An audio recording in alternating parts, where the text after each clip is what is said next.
Welcome to another episode of Bill's One Car Garage, where we're going to be talking about the oil pan and taking it off the car and the process to do it. And it's just this easy. So, follow along.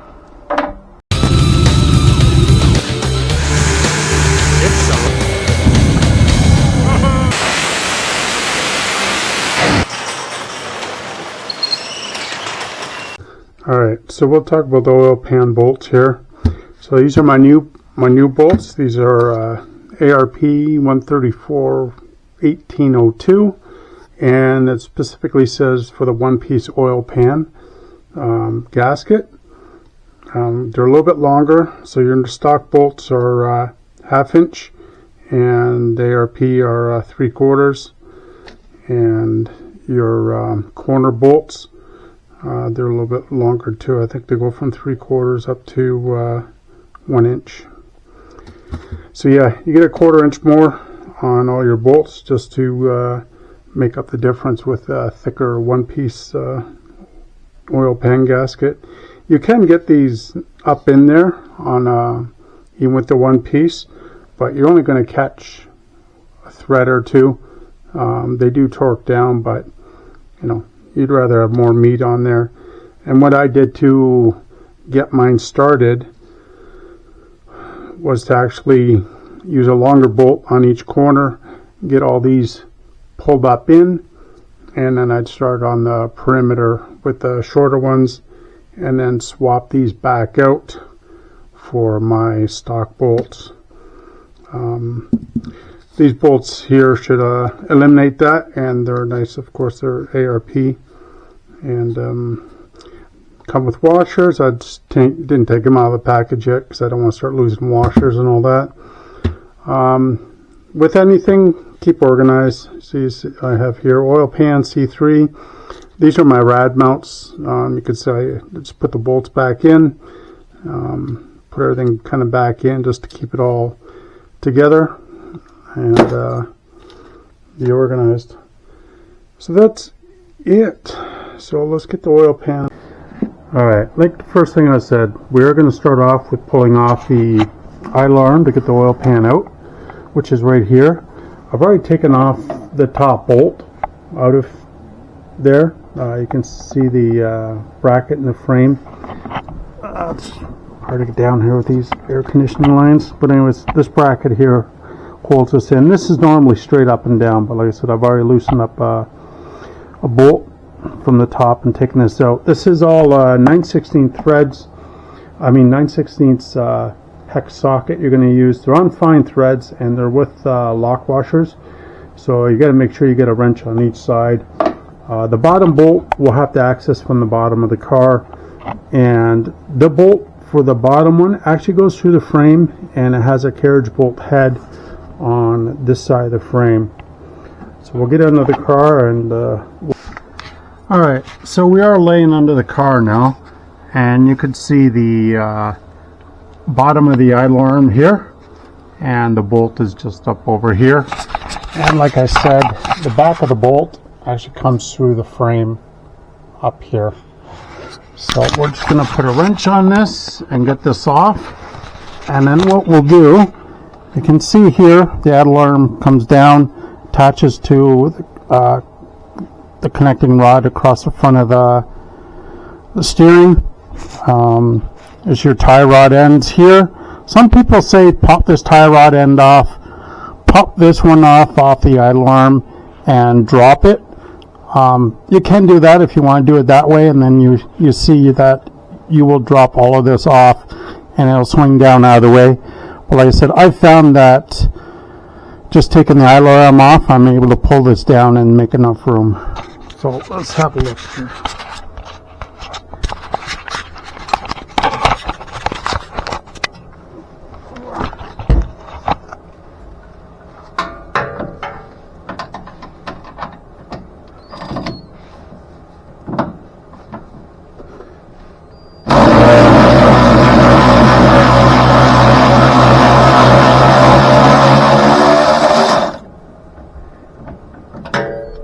There we go.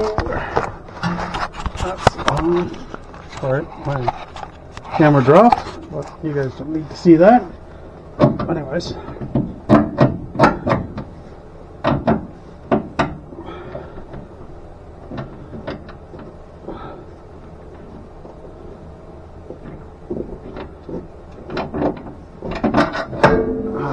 There you go. See, it already dropped, but you can see here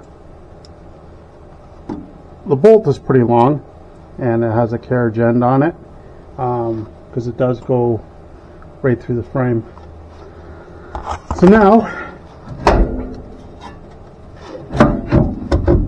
you can see how much this drops down, and without the wheels on and all that, it gives suspension room to turn. And it will actually give you lots of room under the oil pan. So here's your rod. A little bit less light. Let's see. There we go. So you can see how much it dropped. So it was sitting up here pretty close. Now it's dropped down. It's give us a lot more room. And now we should be able to just yank on the oil pan and get her off.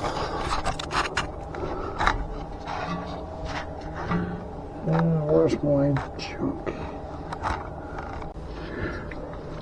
Alright, so we'll grab the oil pan. Oh, I forgot, I got to take off the shield off the clutch because it has tabs up in here. I don't know if we can see that. So there's tabs. One's right there, and there should be one on the other side.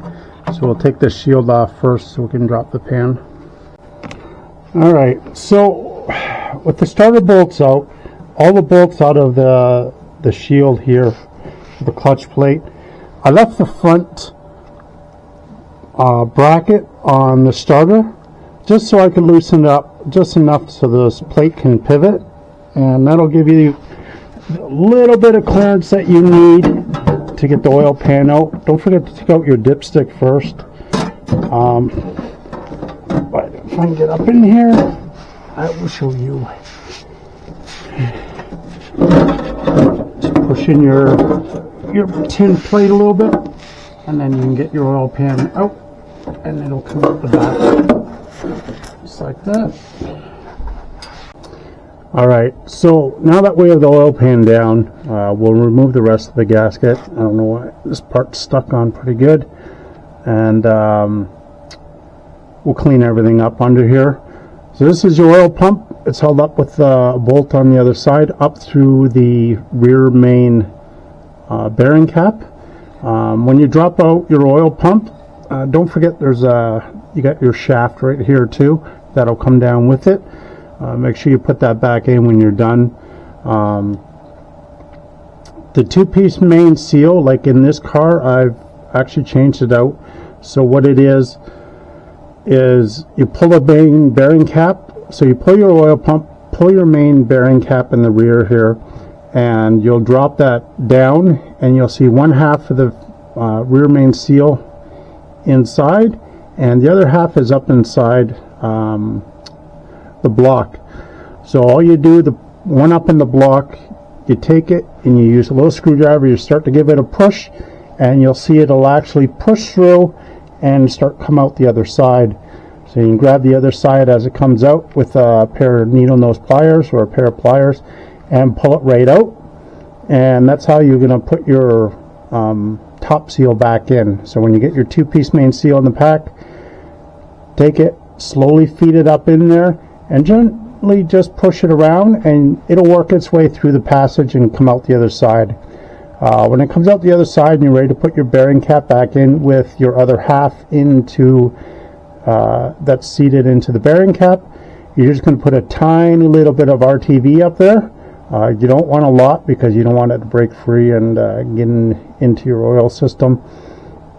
So just put a tiny bit there, just enough to say it'll make up any difference in between the two pieces of the rear main seal. And then put your bearing cap up, torque it back to factory specs, put your shaft back on your oil pump, and put your oil pump insert back up in and bolt your oil pump back up. So no matter what, as soon as you're pulling your front timing cover off, you're going to have to drop your pan a bit.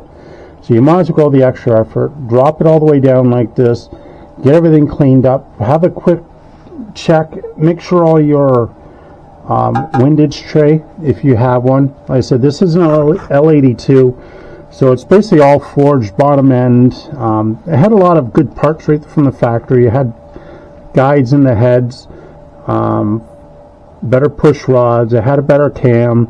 I don't know if the windage tray here came in the L48s also, but it is definitely in the L82s.